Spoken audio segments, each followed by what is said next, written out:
Hello, everyone. Welcome to ITS 350.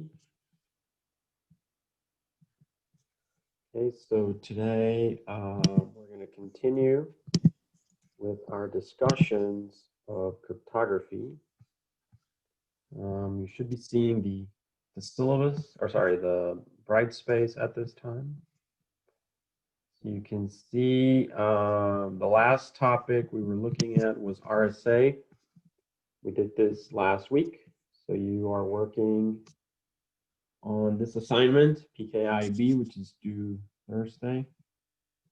And then I have one set of slides here that I still need to go over.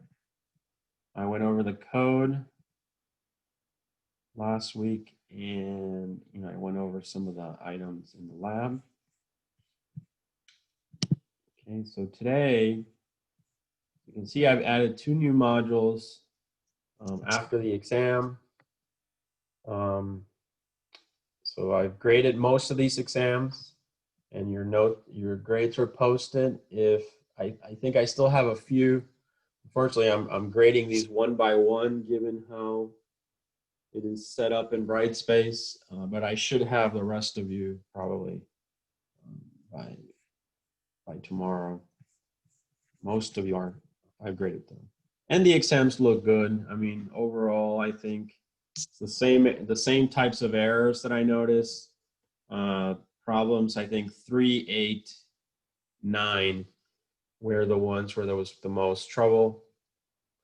And so if you have questions, you want to go over your exam, we can talk about it over during office hours,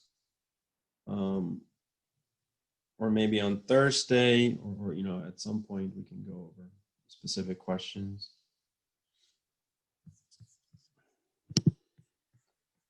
All right, so today I still have the RSA, so I'm going to have to do RSA, right? I still have RSA to finish, I'm sure.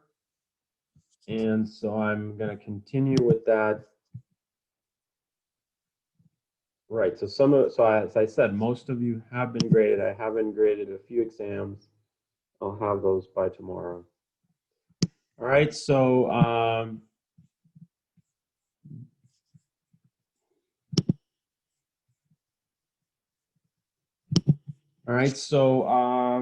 I said, I'm going to finish up RSA. Today I kind of started with the algorithm of RSA last week, and then over the lab and so on. And so today, hopefully, I think I'll wrap it up, just go over a few of the missing little details of it.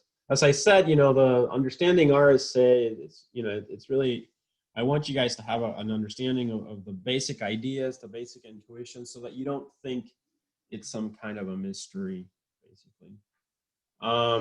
Then after that, we will start symmetric. We will go back again to symmetric key encryption, block ciphers, and start looking at some of those as well.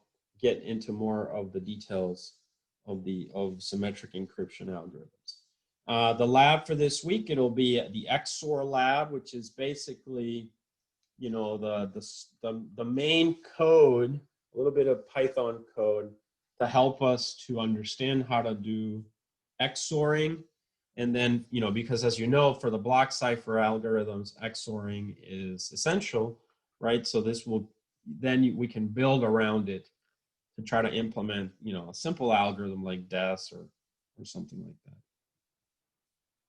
And I'll walk you through that one. So we'll probably take either this Thursday or next Thursday, we'll probably just, sit in the lab and just go over, code it, write the code, and you'll see that it's actually pretty straightforward. And then after that, we will begin our sequence of PyCrypto labs. And these are basically, we can use some built-in libraries.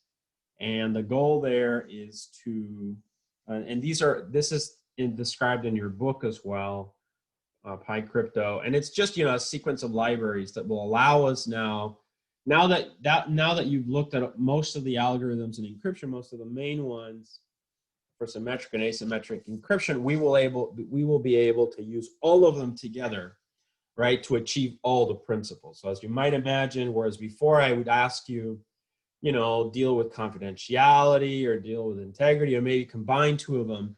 Now in the next sequence of labs, which you will be working with a partner again, you're going to have to achieve all the pillars, okay? And remember, we're going to have a practical exam on this coming up as well. So but that's going to be, you know, maybe in a few weeks, 3 weeks, 4 weeks. Also on Monday, Tuesday is fall break, right? So there will be no class Tuesday, a week from today. All right, so that being said, let's switch over to the whiteboard.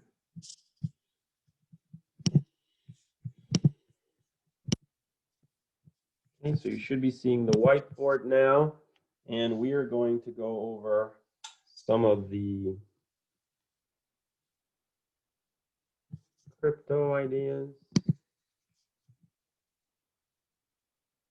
Right, so we have class, fall break is only Monday and Tuesday, okay? We have class Thursday. All right. So let's kind of review where we were.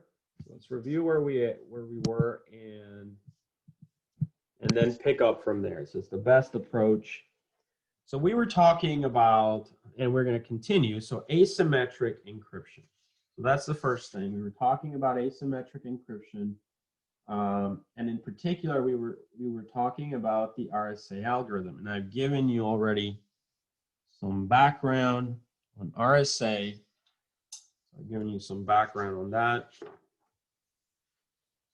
Okay, so you know, I gave you the steps to the algorithm, and we did that one example. Okay, and as you saw, basically I just took the example that, you know, we did in class, put it in the exam. Now keep in mind, that was just kind of to get you, to familiarize you with the algorithm. You can expect, you know, all my exams were comprehensive, so you can expect these questions again, only they're going to get more detailed, right? They're going to have more information that needs to be addressed. All right, so we went over the steps of the algorithm and we encrypted it. We did an example of how to encrypt it. You did that in your lab, in your Python lab on last Thursday. You worked on that. Okay. All right, so now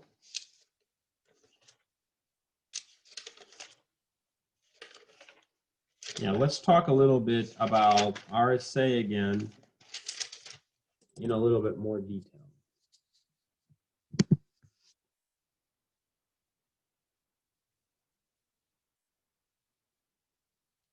All right, so as we want to recap here, RSA has the steps that we need to, so step 1, right, we need to identify P and Q, right, which are prime numbers. You have now seen, so I gave you some Python code where you can actually create, you know, you can generate prime numbers with that function, right? So I gave you a couple of Python functions now that you can just easily use to generate prime numbers, right? So you should know then you can use that. Then step 2,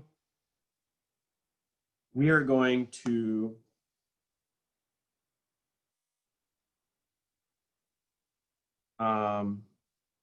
select, you know, find n and phi, or phi, right? So phi and n, right? So we're going to get these two values, and we've defined some formulas for that. Then step 3, we need to identify E. Right, and we said that E, we have to select E, a prime number,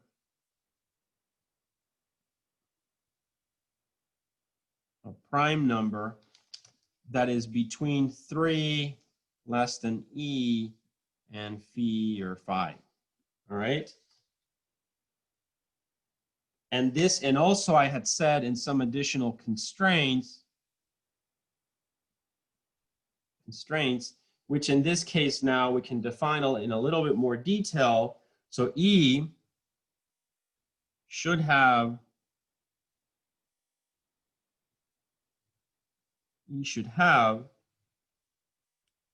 a greatest common divisor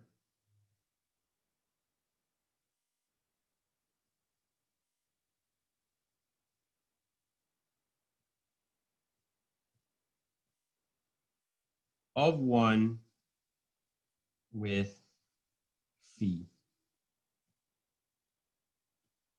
And this is called the GCD. All right, so known as the GCD, or the greatest common divisor of 1 with phi. So that's now, and we've already seen that to solve this, we actually need an algorithm, right? An algorithm. And I showed you guys, again, in that lab, in last week's Thursday's lab, I gave you the code for that as well. So you know that, here I'm just kind of intuitively we are going to discuss this, but as you should understand, all of this is going to be implemented in code. Usually the code out OpenSSL is written in C, C++. We're not going to get to at that level. We want to just kind of get a high level approach to it by looking at it in Python.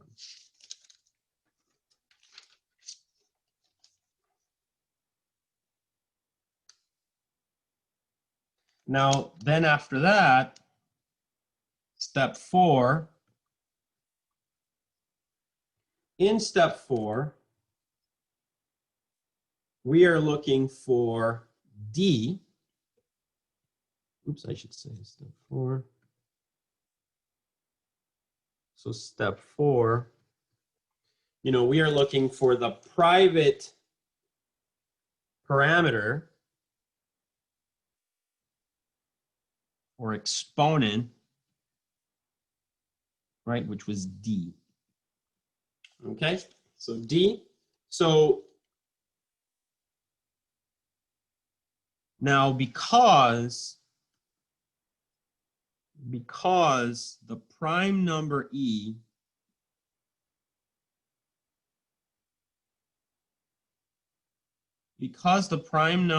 excuse me, E has a GCD of 1 with phi, just basically the math, because the math, because we've defined an, because we've identified an E in the previous step, right? In the previous step, we've identified an E. And because that E also happens to have a GCD of 1 with phi, or phi, then we are able,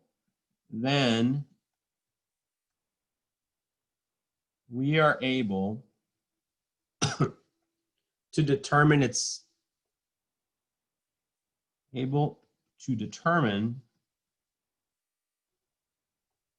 D. Okay?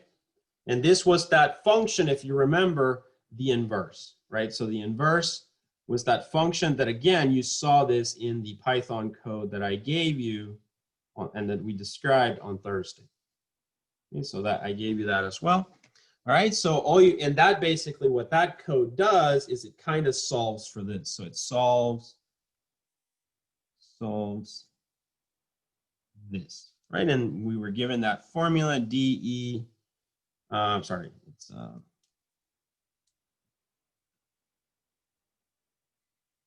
formula is E times D mod phi equal 1.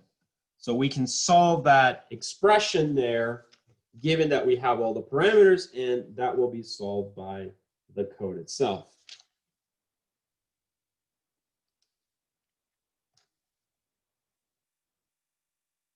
Now, here's an important thing.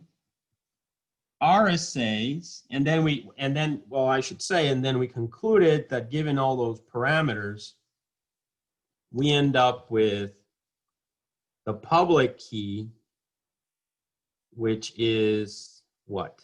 EN, right? And then we have the private key, which was what? D and N. Remember that? So, and I also showed you that in the code. You saw how you're returning those exponents plus N, which was called a modulus sometimes, and that's how you are able to, perform the encryption and decryption. Now, notice here for asymmetric encryption, or RSA. Now, notice here one interesting thing that you may have looked at already. Remember, the public key is this one, and it's known by everyone. So that means that everyone can get E, which we've already established. It's a common number anyway. Then you have the unique value N, right? You have the unique value N, and everybody has that as well. So everybody has both of these values because they're public.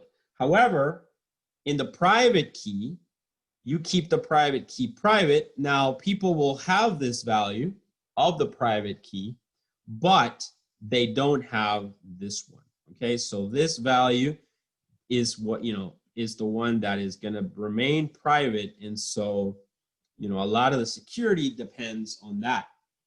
Now, you might say, well, if they have this N, and that's part of the private key, could it be possible that they could figure out D? So that's actually a really good question, okay? Because it seems like, they have N and N is part of the private key. What if they somehow figure out D? Well, actually, that's the approach that everybody has taken for many years to try to break RSA, okay? RSA, as I said to you guys, it's constantly under research, and for many years they had competitions and people tried to break it. All right, and if you remember, to get N, it's nothing more than P times Q. So the operation to get N is really easy. So going that way is very easy. However, the idea with RSA is that given N, figuring out P and Q is really hard, okay? So that's one of the foundational things of RSA, right? Foundational things of RSA. So in words, we can say RSA's main security foundation,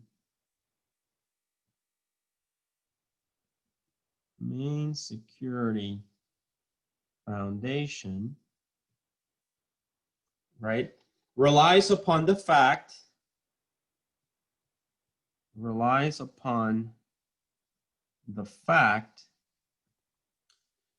that given two large prime numbers,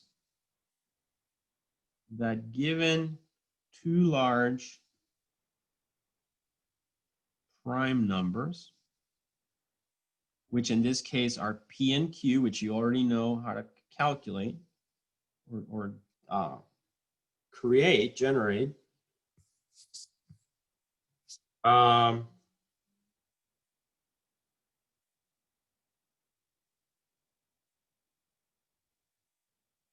So RSA's main security foundation relies upon the fact that given two large prime numbers, P and Q, it is easy to get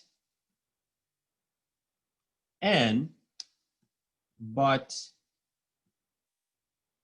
it is not possible. I should say it's it's the probability, but the probability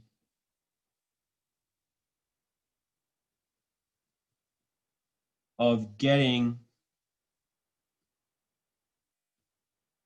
P and Q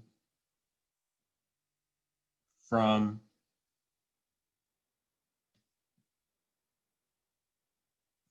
N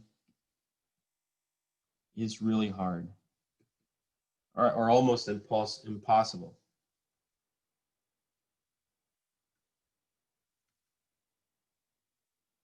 So you always want to leave some room there for the fact that, you know, somebody could break it. You know, this is one of those very fun and elegant type of things, right? Where the whole foundation of RSA is built on this idea, this mathematical idea, but many very bright people over the years, countries in fact, have been studying this problem and trying to break it. So certainly, you know, it would be a lot of fun for somebody to play this, you know, kind of as a game, you know, as a puzzle to try to figure it out. Okay, but as far as it's known, it hasn't been broken yet. Remember that the idea is theoretically, the theory of the algorithm, if implemented correctly, it should not be breakable. But a bad implementation, that's a different story. So I should say yet, maybe, you know, maybe someday somebody will break it. Okay, so that's the general idea. So RSA's main security foundation relies upon the fact that given two large prime numbers, P and Q, it is easy to get N. But the probability of getting P and Q from N is almost impossible. And that kind of summarizes it. And that's why, you know, I come back to this, right? So you know that the public key is known. So if the public key is known, well, somebody might say, okay, it's just this. So, you know, surely we can just work it out. All right, obviously the bigger these numbers are, the better also.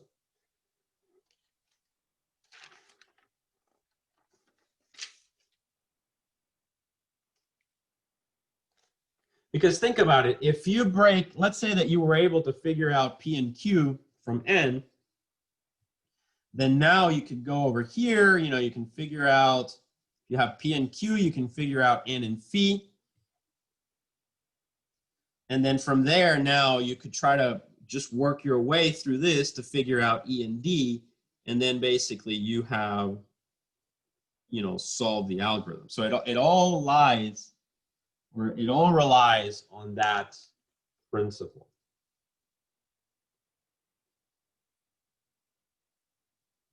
Okay? Make sense?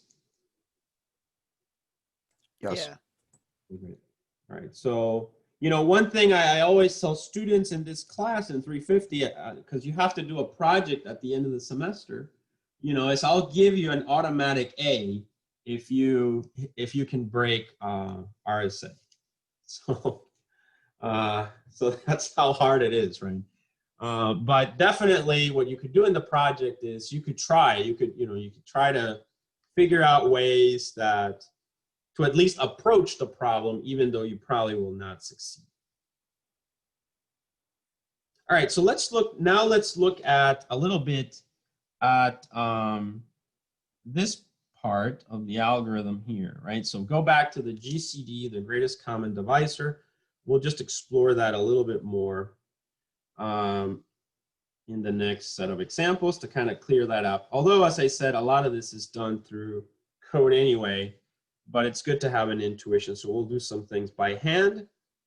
So the idea with E, so let's go back to E, right? So we're looking for E, is that you're going to select a prime number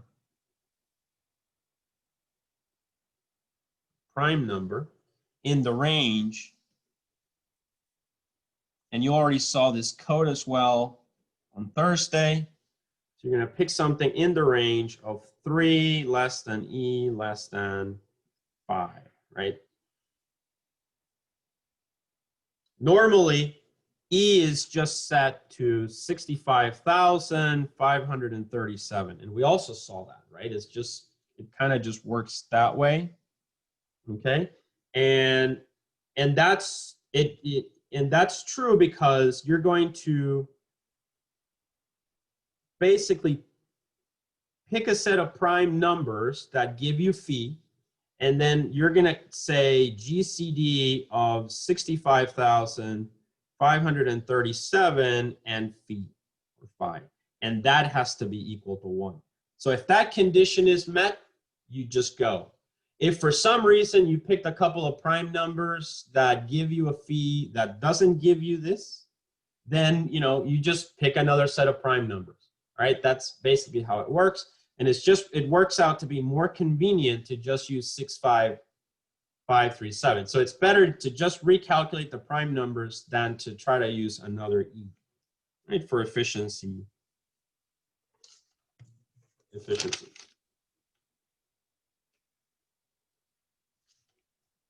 And because the public key, and because E anyway is a prime number, it will have a high chance of a GCD equal to 1 with phi. So that that's also going to work out.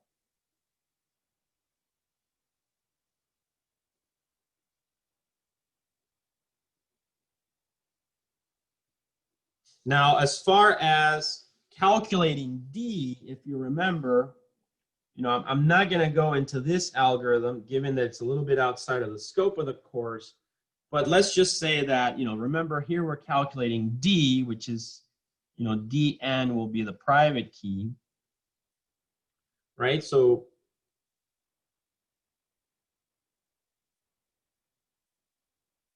to calculate this D, we will use what is called the EEA. And you saw that as well. So that, that's one of the big reasons why I do that lab on Thursday is, again, you saw the algorithm for solving A, which if you remember, it was written in the code, it was called the extended Euclidean algorithm.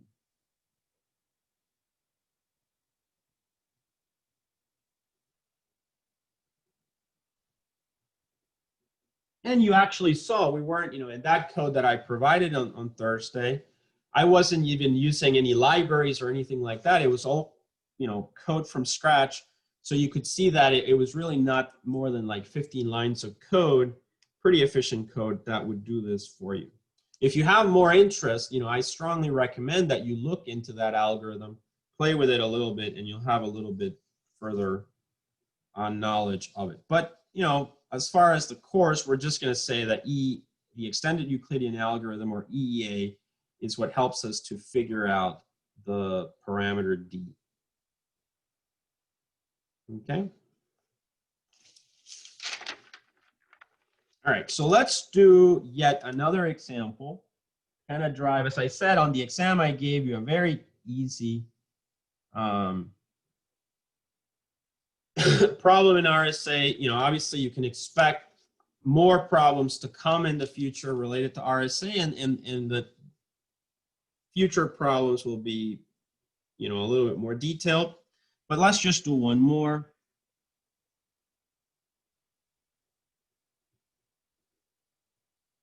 Oops.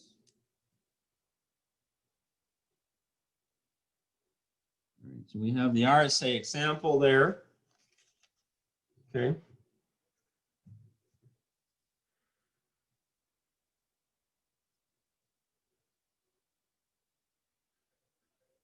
All right, so in the RSA example, the first thing we're going to do is we're going to select two prime numbers. So let's say we have P and Q, and they're going to be 11 and 13. Obviously, for for calculation, we won't be able to do bigger numbers than this, but that's why you have the code. In the code, you can. I actually asked you, if you remember, to use seed sizes of 256, 512, 1024, 2048, and you basically can keep going. And those are the size of the prime numbers that you can pick for your own problems. Okay, so I definitely recommend that you work on those. You'll see that as they start to get big, the algorithm gets slower and slower and slower the bigger they are. All right, but for us, for hand calculations, we'll just have to use smaller numbers. So let's go ahead. We pick P and Q, and now I'm going to pick N, or the modulus, and I'm just going to say P times Q, and that 11 times 13 It should be 143. Okay, and then step 3, we're going to pick phi here, p minus 1, q minus 1, and that's, 10 times 12, and that's 120. So here we have our two values there. Okay, now we're going to go into E, and this time we're going to spend a little bit more time on E. So we're going to say, we're not going to use the the GCD, or we are going to use the GCD, but we're not going to use an algorithm. We're going to kind of have to do it by hand. Okay, so I'm going to say, okay, I want to figure out E first of all. All right, so I'm going to say that I want E to be between this range, 120 is the value of phi, and is coprime. Right, we need to say that. So that means the condition, the constraints now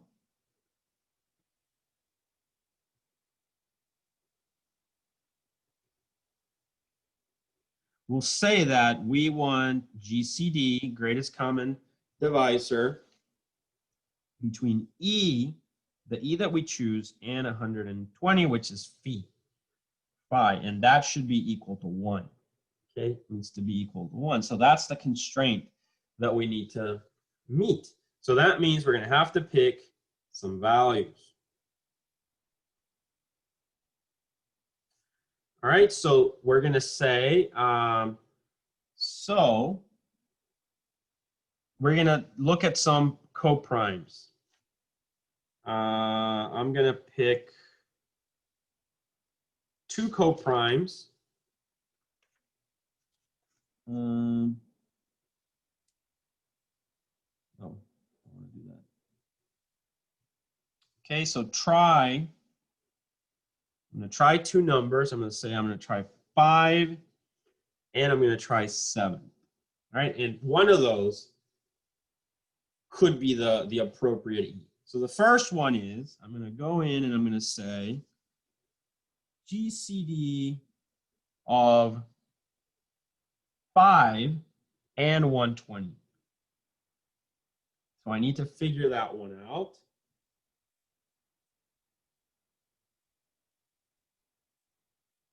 What is the greatest common divisor between of 5 and 120?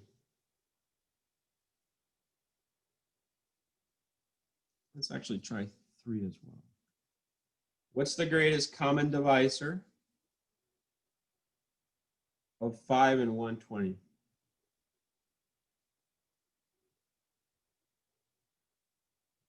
5. 5, very good. All right, so then,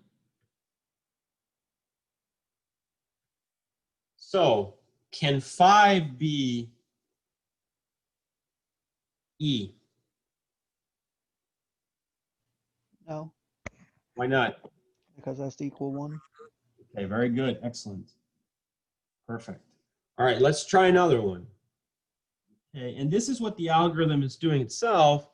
So I'm going to say, I mean, the algorithms will have optimizations, things like that in the code to make, sometimes the math equations are worked out in a different way because it's faster to compute the other way than the original way, if that makes sense.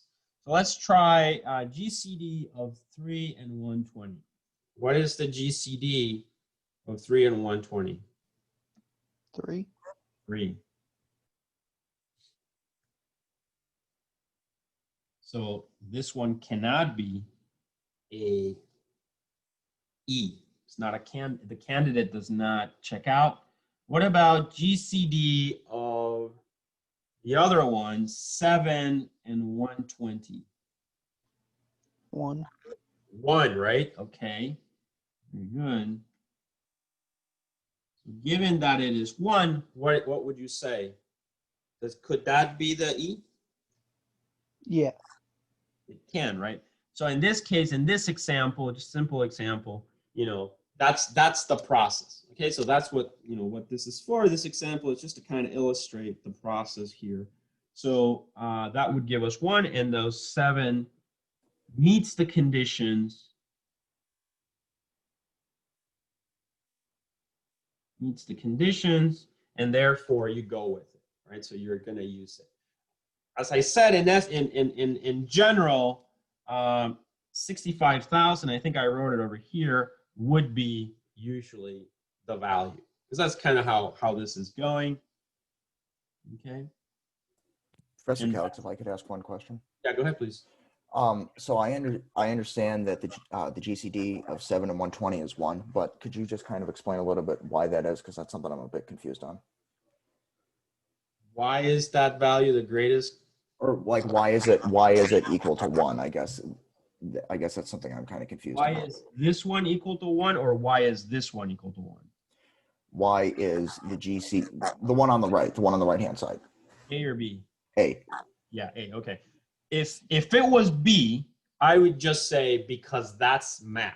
That, you know, that's how the math design is like that, right? So that for this to work, that for private and public key to be linked, this has to be true. Otherwise, it would not work. So that would be the answer to that. The other one, the question you're asking, why is this one 1 or whatever? It's because you have to go back to, you know, like in algebra, you know, what is the, it basically just means what's the number that can divide both of those together, right? So you can just look it up, you know, the definition, you know, in sort of Wikipedia, right? You can just say, you know, GCD, greatest common divisor, and it's just a number. The greatest common divisor of 2 or more integers, which are not all 0, is the largest positive integer that divides each of the integers. Do you see that? That they have it in common that can divide both of them. So 5 can divide 5 and 120, right, without giving you a 0. 3 can also divide 120 and gives you 40. Do you see that? Yes, I do. Does it? Whereas with 7, you know, 7 cannot divide 120, right? Right. And so it just ends up to being 1. Okay, that makes sense. Thank you. That makes sense? Okay, all right. Great question. All right, so what else? Any other questions, guys?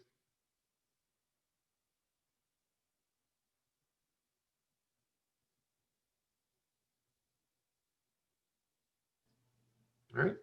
Seems like there's no questions. All right, so that's basically it, right? So that's basically it. So here we just, you know, like there's a chat question or no? All right. All right, so as I said, you know, 2 important things that were raised here. This one, you know, as I said, why does that have to be 1? It's because otherwise the math would not hold and public and private keys would not be relatable. But if it is, then they are. This one, you know, sort of, you know, your maths classes that you took before, right? And it's a kind of a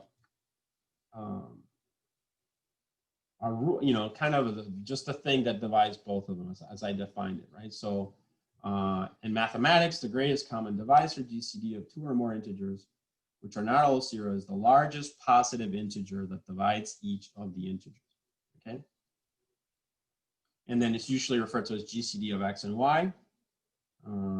Another example of this, GCD of 8 and 12 would be, you know, 4, you know, something like that. All right, so now that we have a better understanding of the process, and I've identified, you know, I've given you more intuition, but at the same time, I'm kind of saying that we're going to do these with, you know, actual algorithms. All right, so basically you would then look at the algorithm for this one, and then we need to move on once we have E, which in this case we've selected it to be 7, right? So if I believe we set it 7. So probably over here, I'm also going to write 7. Okay. Okay. So now that we have that, now what do we need to do? The last step is we need to determine D. Okay, D. And if you remember, there's, I gave you already, for D, we have this slide here, right? We have our algorithm over there, and we just have to meet that condition. So if we go back, now we need to define D, so that's just going to be D, what was it, times E mod phi equal 1.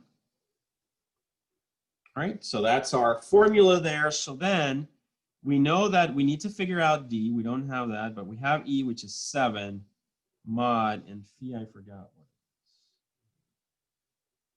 it is. E is 120. Right, so we would have to solve for D. We have to find a value. To find D, we use the EAE, and EAE would give us, let's say, after running the algorithm, would give us a D of 103. Notice now we have the number. Notice D is always bigger than E. All right, and now if you want to corroborate this, you can do 103 times 7 mod 120 equal 1, and that would give us 721 mod 120 equal 1. And if you remember, we kind of said, well, if you just take 721 divided by 120, right? And now that's going to be 6. So 6 times 0, and then 2 times 6 is 12, carry the 1, 720, and then that gives us a 1. And so that operation results in a 1, which is that 1, and so you've met the condition as well. So this is 1 equal 1. So it checks out. All right, so that's and that's it. That would be the idea for our our more complete analysis of this problem. All right, now that we've done this part, we can proceed and perform the actual encryption and decryption. So we're going to have to assume now that we have some kind of a plain text. And remember that, one way that you could think of this is basically, remember that letters are ASCII numbers, so they have an equivalent integer number. So then think that we have that letter, and we have the equivalent ASCII number, decimal of it, and we're just going to say it's like M equal 9. That's our plain text over here. Plain text. So now we're going to proceed to encrypt that value. And so that's going to be, we get a cipher equal ME mod N, right? That, that's pretty much, it's that. So it's amazing that something as simple as this takes care of this problem. Remember, this was solved around 1976, I think. So almost going on 50 years now. That's not very old. This was not available during the Second World War. It's kind of, that recent. But it's the foundation for the entire digital age. So it's amazing. All right, so now we're going to take our message, which is M is 9. And we need to encrypt it. So E, we need to look at our values. So we said that, well, first of all, I should have written that D, oh, here it is. D is 1, 3. E is 7. E is 7. All right, and then I'm going to do mod and then N, and I need to check for N. and n is right here. It's 143. Go back. 143. All right, so you perform this operation. I've already given you mod in Python. Remember, it's just a percentage. You can you can start writing your code for that. And we're going to give us 48. So therefore, our cipher is 48. That's it. Okay? And then after that, we're going to perform the decryption. So I'm going to do the decryption here. Decrypt. Okay. And the decryption formula, it's going to be the cipher to the D mod N. Okay, so we know that the cipher was 48. I'm going to say 48. D is 103. Okay, D is 103. And then we're going to do mod, the mod operation, in 143, which is N. Okay, and now we can do this, and if you work it out either in Python or your own, or your calculator or something, you should get 9. And if you look, 9 is the original plain text message M. So we were able to encrypt 9 into 48 and decrypt cipher 48 back into M9. And that's it. So that's another example. This one, as I had this set mentioned last week, this one is a much more complete example of RSA. That now we have more of the missing pieces of the puzzle, are in there, right? So they have been placed in there for us to solve. Any questions on this problem? I don't think so. All right, good. All right, so let's see where we are. Okay.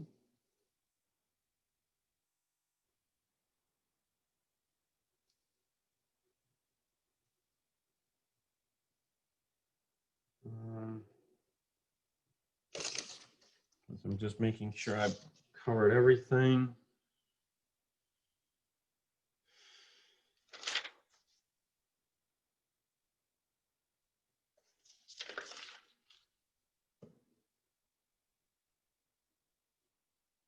All right, so I've covered that. There's a few other optimizations about the algorithm, but I'm not going to go into those. They're more of a like for speeding up the algorithm. So these what we've covered so far captures the idea of RSA really well, I think. So that's as far as I'm going to take it, as far as the details of RSA. And I'm just trying to see if I've missed anything.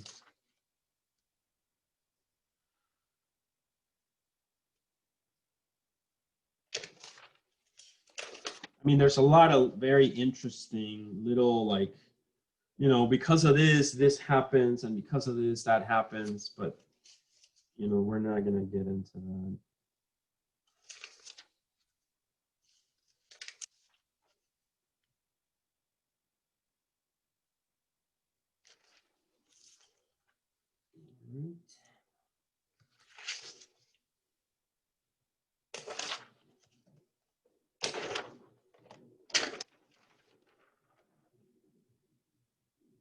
All right, so let's see if I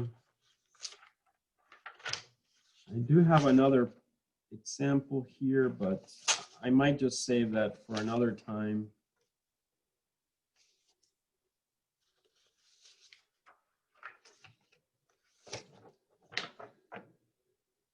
Okay, I've gone over the code as well. have that.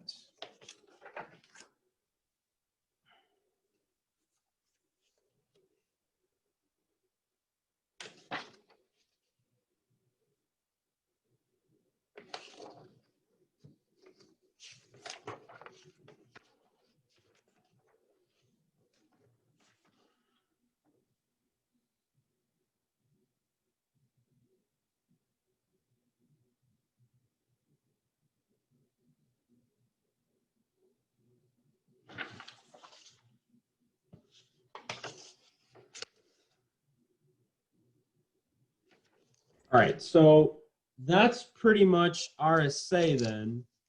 And everything else beyond this point related to RSA will just relate to, understanding which keys to use, how to do the encryptions. But as far as going into the details of the algorithm, this is as far as I'm going to take it. So are there any questions then about RSA, about this approach with doing it by hand basically, or about the algorithm itself, what we saw last Thursday?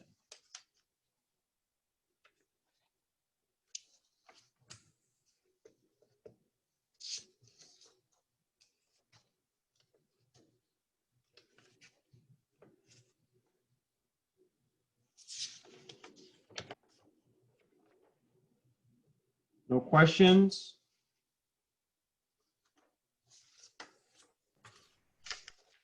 All right.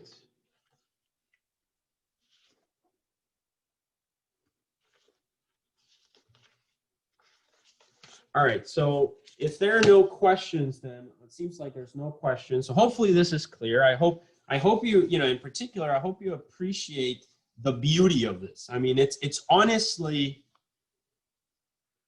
a beautiful thing. I mean, it's, think about it. It's like a very elegant, it's simple, maybe, I don't know, maybe you knew about asymmetric encryption before, maybe you had heard about RSA, and you imagine, oh, it must be this incredibly complex thing, right? Maybe that's what you thought, I don't know. And hopefully this clears it in your mind. I mean, everything I've discussed between last week and this week are the main ideas of it. You can see the formulas are extremely straightforward. And there's a few complications in, like a few algorithms that we have to use, such as this one. But really, even these algorithms, I've given you the basic code for them so that you can actually, if you're curious, you can go into the details and kind of follow the code. So a lot of the complication actually with the code is going to have to do with performance, which was really the goal of last week's lab, right, on Thursday, is that I wanted you guys to actually see, you had at least 2 problems related to performance, because RSA is slower than block cipher algorithms, for instance. And as you will see, as you start increasing the size of that seed input, which determines the size of those prime numbers, which determines the size of n, which determines everything else, you will start to see that, oh yeah, this algorithm is really slowing down. You could even run out of memory. And that's why it has these optimizations, like, the fact that it is recommended, as I said, that you use this number because it's computationally more feasible, more faster, etc. The algorithms are optimized for it, etc. But anyway, in conclusion, I guess, so in conclusion, so we've talked about RSA. We're going to continue to talk about asymmetric encryption for sure, right? So we're going to continue to talk about asymmetric encryption and doing a lot of encryption still. But as far as and we'll be using RSA under the, like in the background. But as far as the details, we finished today. We went over the theory of it, the steps and the intuition, or the formulas. Obviously, there's the proofs of it, but proofs are outside of the scope of a class like this. But, you know, obviously, you know, if you had an interest in something like this, you can always, you know, take a math class where I'm sure they will be happy to show you the proofs of why it works and everything. But we went over RSA as far as the theory. We also looked at code from scratch. And that's that last problem of RSA from Thursday's lab, and everything is there. And then you'll be able to do like a more realistic RSA, and hopefully you've appreciated, you know, the beauty, basically, the beauty of something that looks so simple, right? And yet, and I can't stress how much it's the underlying foundation of our digital age, right? Everything you do, your email, Netflix, Brightspace, your bank, your Amazon, everything you do, right? On your phone, everywhere, it's built on those two principles, okay? You know, in particular, because RSA, now this was a question on the exam. Which problem does which of the problems, or let me put it this way, what's the most important problem that RSA solves for us? Or asymmetric encryption in general? What is the most important problem that it solves for us? So this was a question that some of you got wrong on the exam. And some of you got right. It's one of the questions that I asked that I was looking for your understanding of it. So what is the most important, because it solves many problems, right? But what is the most important problem that RSA and asymmetric encryption, but RSA in particular, solves for us? What is it?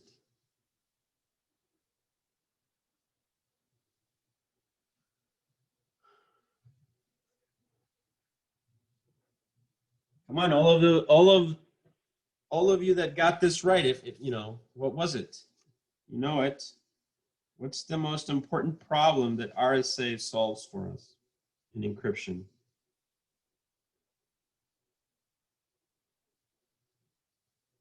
Nobody, really?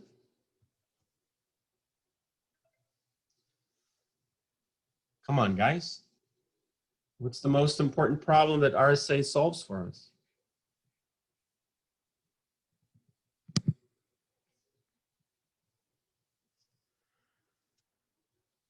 You guys still there? Yeah, I'm here. I'm just unsure. Oh, sure, really. Or Well, not confident, I should say. well, you know, say it. Don't, you know, what's the most important problem that RSA, we had a problem. Remember, when we started this whole conversation, I said, you know, we can do all of this and this and this, but here's the problem. What was that problem?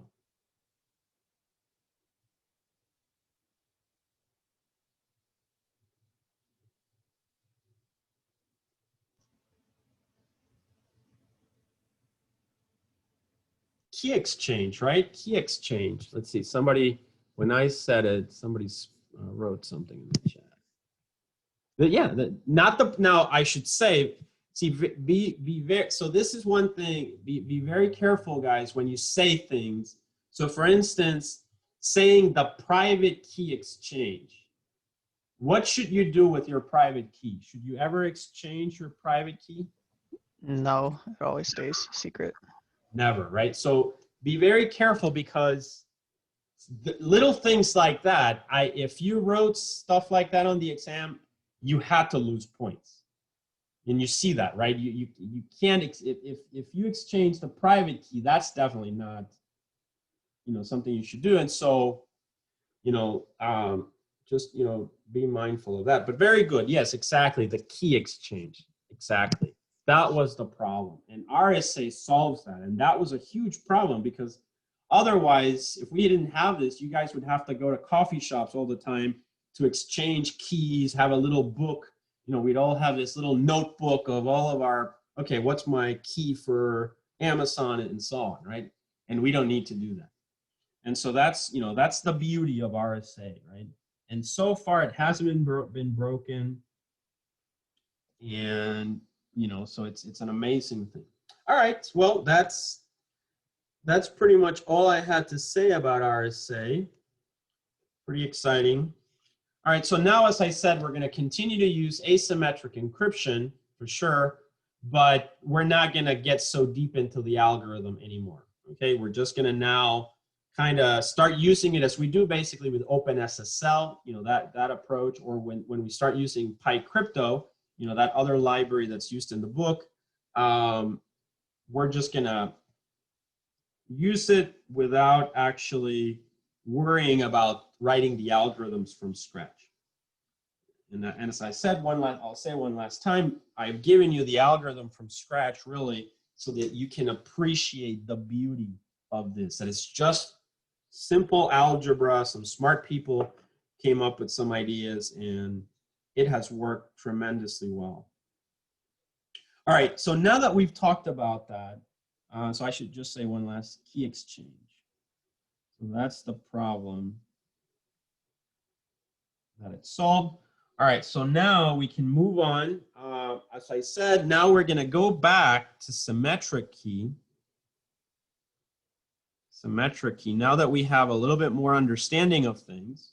One thing that I'm looking to make sure you guys understand is that we use symmetric key for confidentiality. Okay, we use symmetric key for exchanging our data. So if you want to download a movie from Netflix, that latest movie, you want to, you do not want to use asymmetric encryption because it's slower. Hopefully by doing the lab, this week's lab, that'll become obvious to you. And in that sense, even though you can, in theory, encrypt messages with asymmetric encryption and RSA, really it's only used for key exchange, and then symmetric key encryption, the block cipher techniques are the ones that are used for encryption because, remember we started with the one-time pad where Claude Shannon said that as long as the key is as long as the message itself, you have perfect secrecy. So obviously, encryption algorithms are not going to be, or symmetric key algorithms will not be able to use a key as long as the message, but the algorithms pursue that goal. So they try to be as secure as possible. So they are secure enough. And especially because, you're constantly changing the algorithm, you only get that symmetric key for a few minutes anyway. And then after that, there's another key exchange and you continue encrypting with another key. So usually then symmetric key is very secure and we don't need to use anything other than that.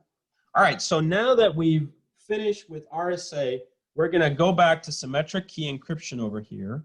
And we're gonna start looking at, just like we did with RSA, where we kind of looked into the details of RSA, now we're going to start looking into the details of symmetric key algorithms. So stream ciphers, DES. One of the things we're going to do, as I showed you, I've already posted the Xor lab. And the Xor lab is, I will be writing on Thursday, probably this Thursday and next Thursday. We're going to implement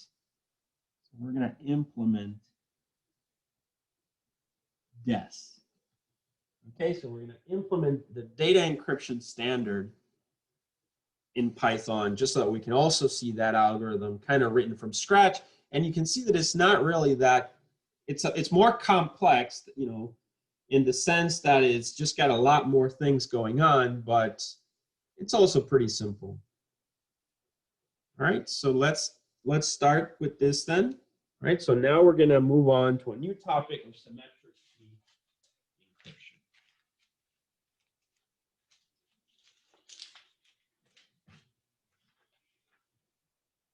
All right, so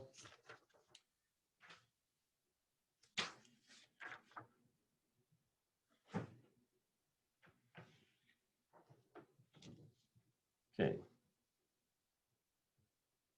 All right, so if you remember in symmetric encryption,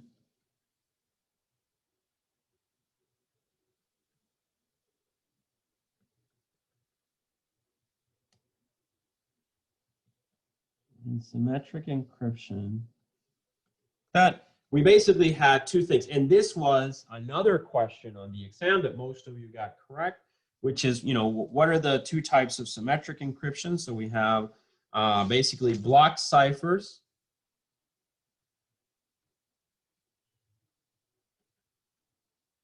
And then we have stream ciphers. So block ciphers and stream ciphers are the two types.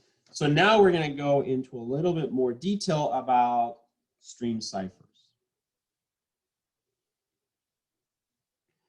So here we have a stream cipher.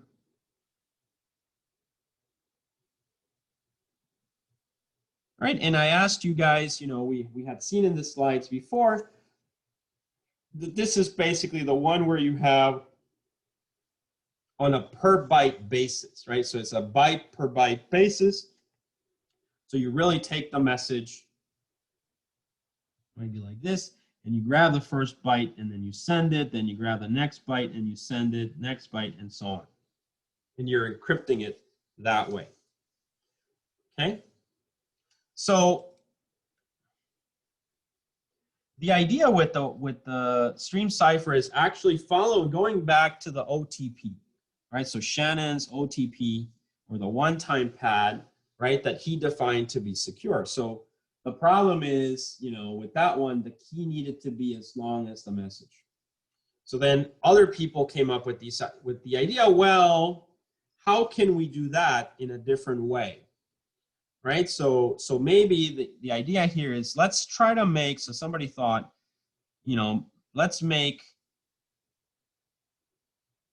the one-time pad or OTP practical. So how do we make that practical?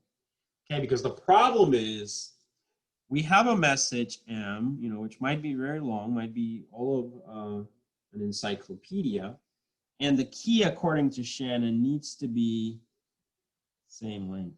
And that's problematic, right? So that's very difficult. The more random this is, it has to be 100% random.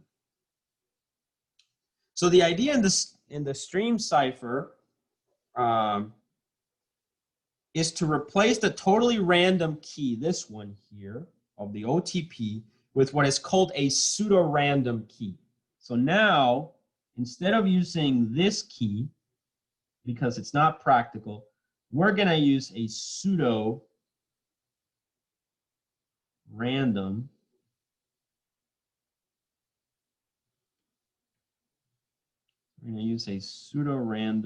key.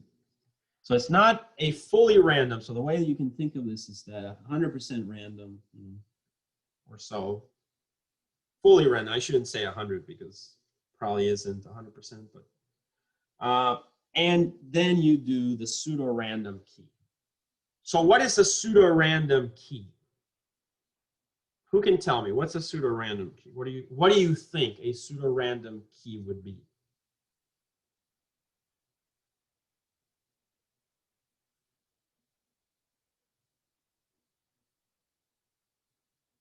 Any ideas? Some kind of value that is determined by some kind of mathematical function that is just random enough, but not like truly random. Excellent. What an excellent answer. That's right. That's right. Exactly right. So whereas this here, you're trying to find a very random number, here you just say, you know what? I'm just going to get an algorithm. I'm going to get an algorithm, and the algorithm is going to have a seed value, and that seed value could be, try to make it as random as possible. But the algorithm will generate, by definition, a random number, right? A random sequence. And then that sequence can be as long as the message. You see that? And then because they are both the same length, and you encrypt byte by byte, it sort of tries to imitate the one-time pad or the OTP. Exactly right. Exactly right. Could you just repeat the definition of a pseudorandom? Yeah, key sure. one No more problem. time? can do that. It's fine. I was gonna say, for those of you that use the, we all use this, I guess, the boiler key, right? We all use the boiler key. Boiler key is basically this, right? Because boiler key, all of you, I have a boiler key, which is the little key thingy, a little device, and I just press a button and get a number. All of us have a seed number that is associated with our, our identity. And then there's an algorithm on a server, and there's an algorithm in your little device, and that algorithm tries to generate a pseudo-random number.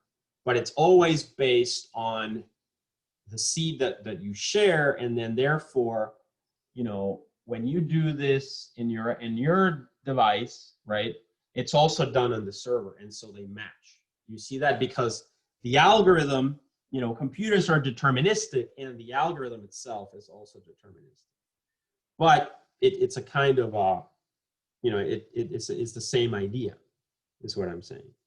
So yeah, so to answer the question that someone had, so the pseudo-random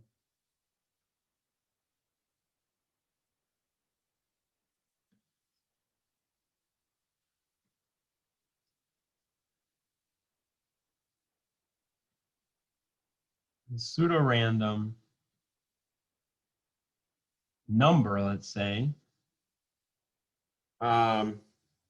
is basically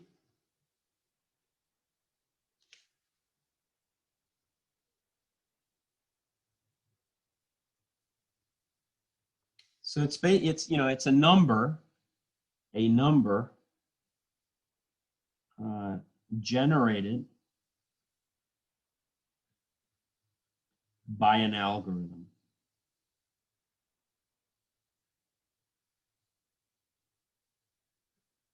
All right, it's a number generated by an algorithm of size. So it's a number of size n, let's say, right? We'll define this a little bit more formally in a second, but it's a number generated by an algorithm that is meant to be as random as possible. Obviously, given the constraints of a computer. Remember that computers are deterministic. They're not random devices. So the algorithms are predictable. Okay? So the idea in the stream cipher,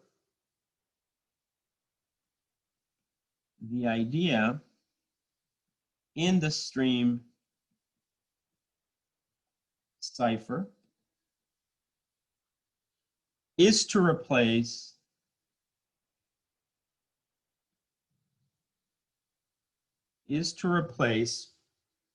the totally random key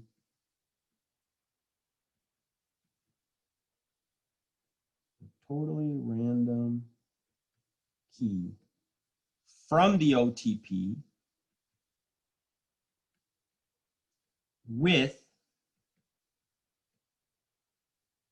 a pseudo-random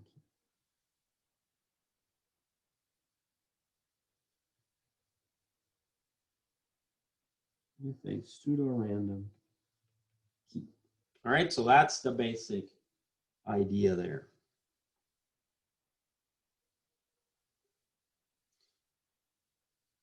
We will need for this a function called a PRG. We will need a function called a PRG. So PRG is a function that stands for the pseudo-random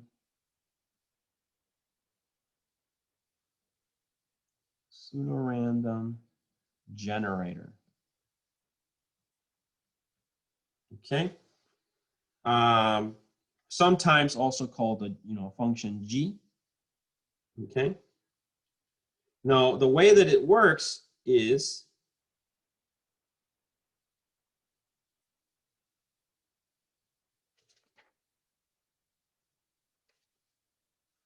a function that takes a seed denoted by S there, made up of zeros and ones.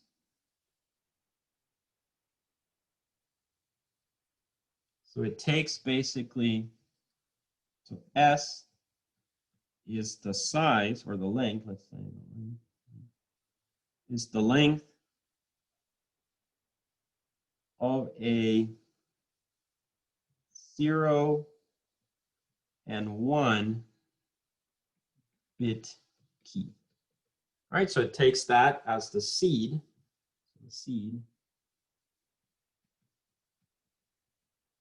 and G basically, the generator takes that as input. So you could even say more like that, right? It takes that as input and it maps that to another sequence of bits that is longer.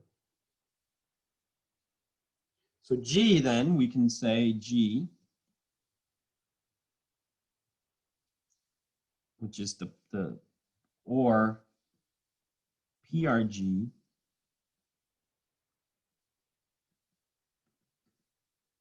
is a function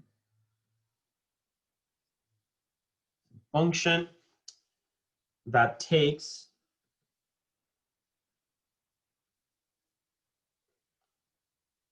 a seed defined by, let's just say what I just said before, 0 to 1 of size S, okay? Size S.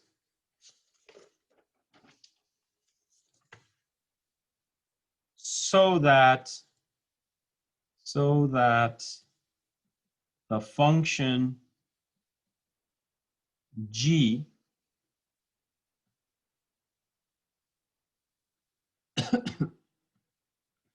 function G maps the seed string, so that this is a key term here, maps the seed string,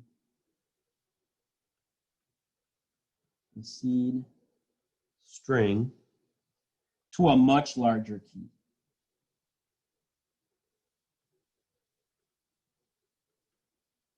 Okay, why is that? If you remember, if we go back to the example, it's because of this. So if this is the message and the message is pretty large, we can't have a key that's fully random of that size.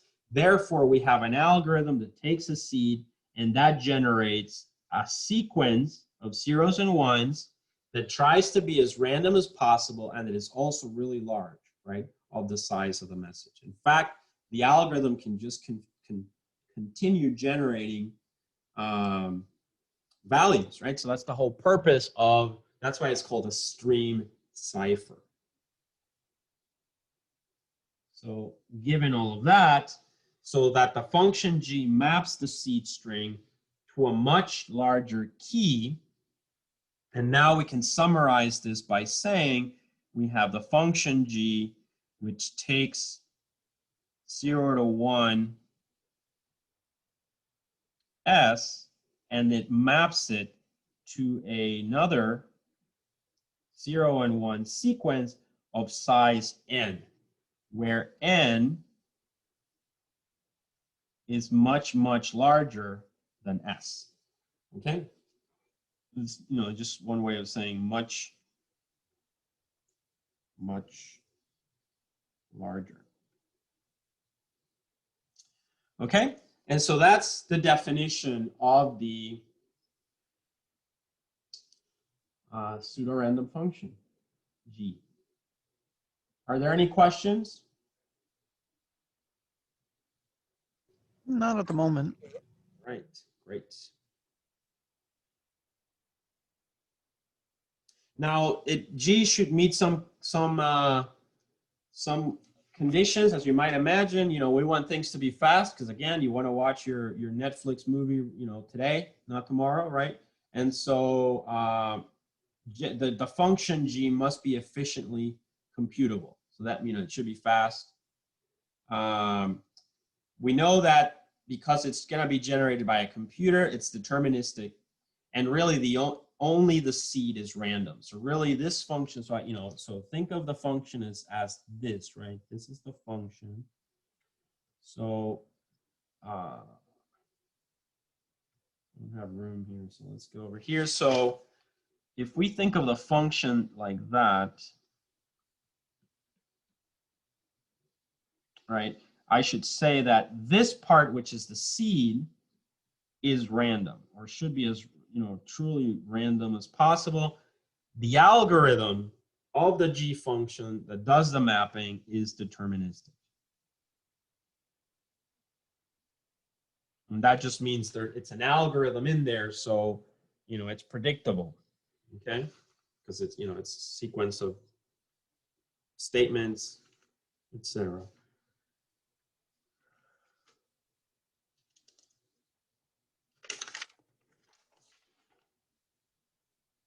All right, so then the question that you might have is, okay, great to know. So how do we use it now? Well, in this case, we can use the seed can be a key, right? So this can actually be a key, right? The seed can be a key, and then we feed that key that is kind of shared by the two parties, Bob and Alice, and they both have the same deterministic generator. So then they're able to do the encryption. Okay. So so kind of in summary, the procedure to use this is let's say so how do we use it? How do we use it? Right. And so we're going to say the seed of G is the key. All right. And then we have some underlying Xor operations. So we have Bob and Alice. Right. And they both have the deterministic algorithm G. They have a predetermined key that they exchange, possibly through public key cryptography. Right. And then once they have this generator starts to generate on a per byte basis, encryption bytes, the pseudo-random key bytes. And then Bob will start Bob has his or her message, takes a byte. There's an Xor operation, Xor, right? And it goes over here, and then that goes into the insecure channel, right? And then over here, should go actually further. Okay, the insecure channel, and then here the byte comes out, and again, gets XOR'd, and we've seen already that will give us the original message. So this is the message, let's call it M1, and this will be M1 over here. Okay, this, maybe I should have written here C1, right? And this is the pseudorandom key, pseudorandom key, and I should say byte. Okay, for the encryption over here again, just XOR, and that's it. That's the basic mechanism that we have over here. Let's do the channel a little bit more appropriately. All right, and so that's the, let's say this is the insecure channel. And that's it, right? So, so seed, which is short, is the key. They have pre-shared that. The generator G expands the seed, right, by taking K and then, K as key, and then it becomes GK. And it starts to generate a pseudo-random sequence, and then we XOR with the original message so that we can obtain our results. So another way of viewing this possibly would be to say we have you know, GK, right? And then we have the original message, M, and then if we do an XOR operation, we have the cipher. But we do this on a per byte basis, okay? And that's why now this looks a lot like the one-time pad, because we actually can make the pseudorandom key to be as big as the original message itself.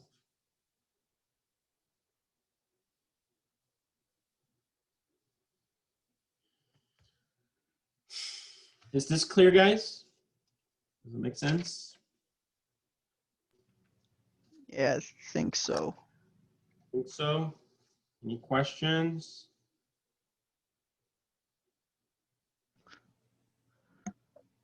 Will we be covering any of this in any future labs or anything like that? You mean like writing code for this? Yeah.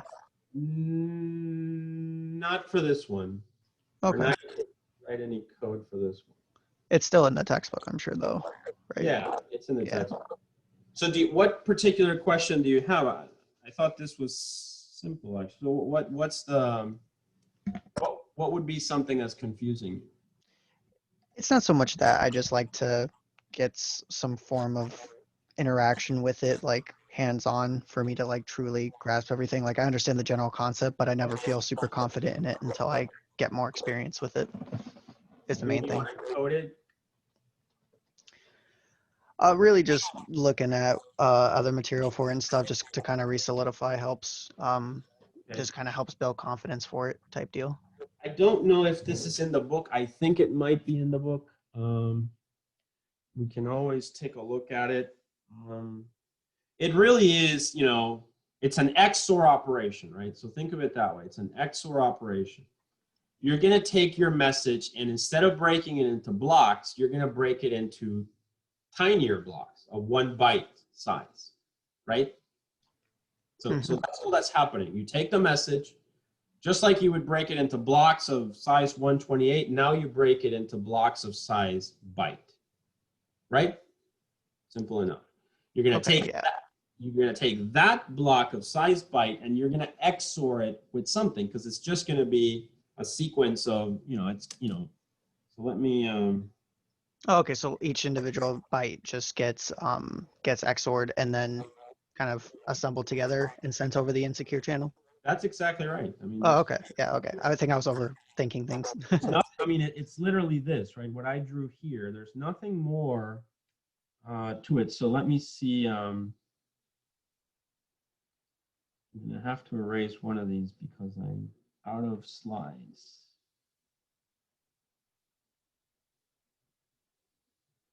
Let me erase this.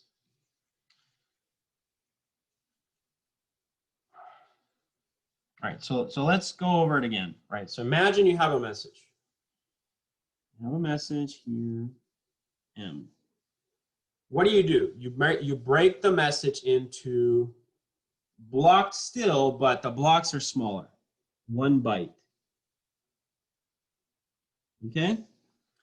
You're going to send that byte, and then you're going to send the next byte. There's going to be an XOR operation, so the byte arrives here. What you need on the other end to XOR is the pseudorandom byte.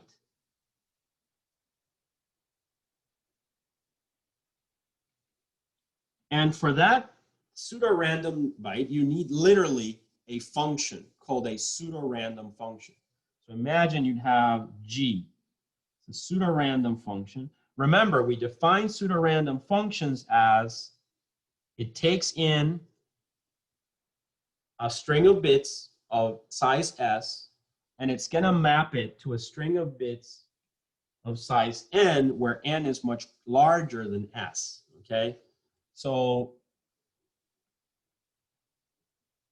that's just going to be a simple function then that does that.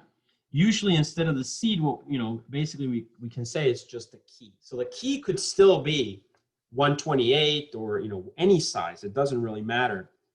Now the algorithm inside will basically, it's a specific algorithm called a pseudorandom generator, pseudorandom numbers.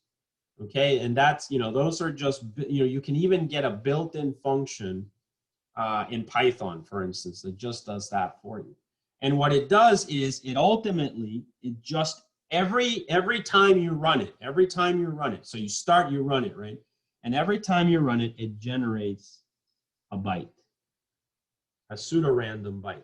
And then these two are XORed, right?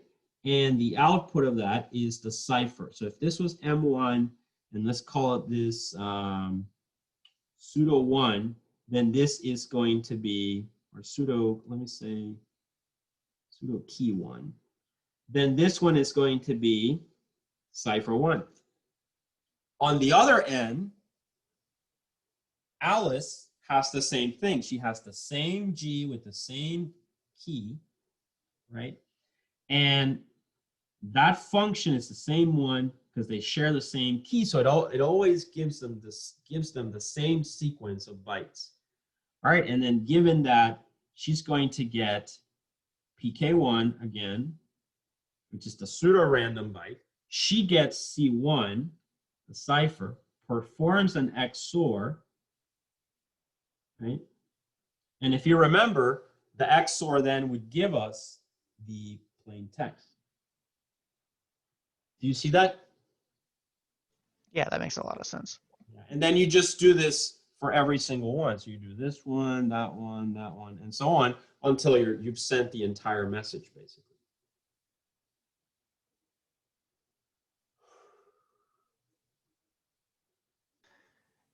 And I'm assuming this operation has to be considerably fast if we're doing it on a byte by byte basis.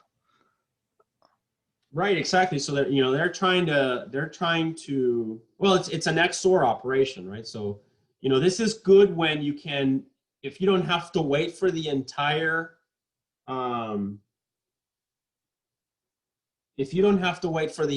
message to see it. So what's a good example of that? Well, I mean, when you're talking in real time, right? Like let's say right now that you and I were talking, but it's going through encryption, and I don't even know if they're encrypting this, but let's say it was encrypted. This is a perfect mechanism for this, right? Because everything I just say gets encrypted and decrypted, and you don't have to wait for the entire thing to arrive. Do you see that? Yeah, that's actually a really good point. Yeah, I didn't think about that. Yeah, so for instance, you were downloading Windows. Let's say you're downloading the Windows operating system, right? You bought it, paid, I don't know how much it costs today, but a lot, I'm sure. And you get Windows, you have to wait until the whole thing arrives, right? And before you can install it and use it. But probably something like our conversation, a movie, you can just start streaming the movie even though the whole thing hasn't downloaded yet. And so there, in that sense, this might be a good algorithm to implement. It tries to be, so the strength of this one relies on that, right? So the strength of this one relies heavily on the pseudo-random function. That is the key.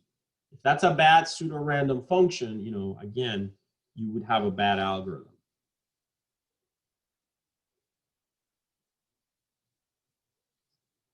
All right.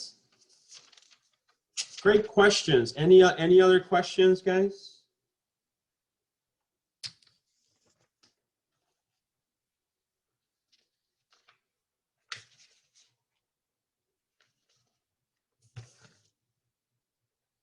All right, it doesn't seem like there's any questions, so this is a good stopping point, given that our next algorithm is going to be